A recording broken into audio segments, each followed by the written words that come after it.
Hi friends, welcome to అమ్మ చేతి వంట. ఈరోజైతే ఒకే 2 నిమిషాల్లో మనం ఇంట్లో ఏమీ లేనప్పుడు కానీ, అవసరానికి కానీ, మనం ఎక్కడైనా బయటికి పోయి ఇంటికి వచ్చినప్పుడు మనం టిఫిన్లోకి, ఇడ్లీ దోశలోకి అయితే ఈజీగా చేసుకునే చట్నీ అయితే కారం చట్నీ. ఈ కారం చట్నీ ఏ విధంగా చేసుకోవాలో 2 నిమిషాల్లో అయితే చేసుకునే ఈ కారం చట్నీ ఇడ్లీ దోశలోకి సూపర్ అంటే సూపర్ టేస్టీగా ఉంటుంది. ఈ స్టైల్లో 2 నిమిషాల్లో వంట రాని వాళ్ళు కూడా, బ్యాచిలర్స్ కూడా ఈ చట్నీ సాంబార్ పెట్టినప్పుడు ఈ చట్నీ కారంగా తింటే కారంగా బాగుంటుంది. అలాంటి చట్నీ ఇప్పుడు ఎలా చేసుకోవాలైతే ఈ వీడియోలో అయితే మనం తెలుసుకుంటామండి. ఇక్కడైతే నేను టమాటాలు అయితే ఒక 5 కేజీ అయితే తీసుకున్నాను. పెద్ద ఆనియన్ అయితే 2 తీసుకొని, ఎండుమిరపకాయలు అయితే ఒక 10 కాయలు తీసుకొని అన్నీ కట్ చేసి అయితే పెట్టుకున్నాను. ఒక హాఫ్ వెల్లుల్లి గడ్డ అయితే తీసుకొని మిక్సీ జార్లో వేసుకొని, తగినంత సాల్ట్ అయితే వేసుకొని మిక్సీ అయితే 2 సార్లుగా, మనకు కొంచెం అయితే కొంచెం ఒకేసారి,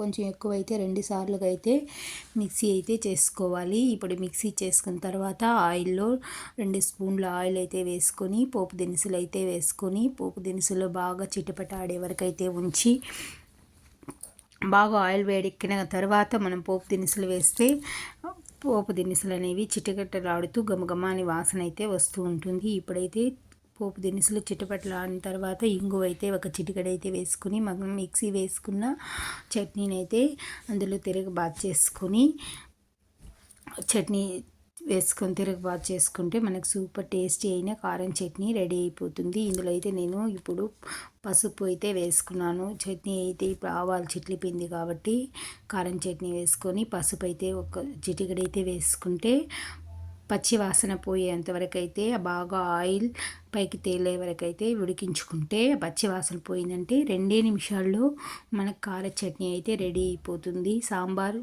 పప్పు చట్నీ కంటే కూడా ఈ చట్నీ అయితే ఇడ్లీలోకి అయితే చాలా సూపర్గా ఉంటుంది. ఊతాపల్లోకి, వడలోకి, ఉప్మాకి అయితే బాగుండదు, కానీ వడలోకి ఈ చట్నీ చాలా అంటే చాలా సూపర్ టేస్టీగా ఉంటుంది. చాలా సూపర్ టేస్టీ అయిన చట్నీ అయితే మనకు 2 నిమిషాల్లో అయితే రెడీ అయిపోయింది.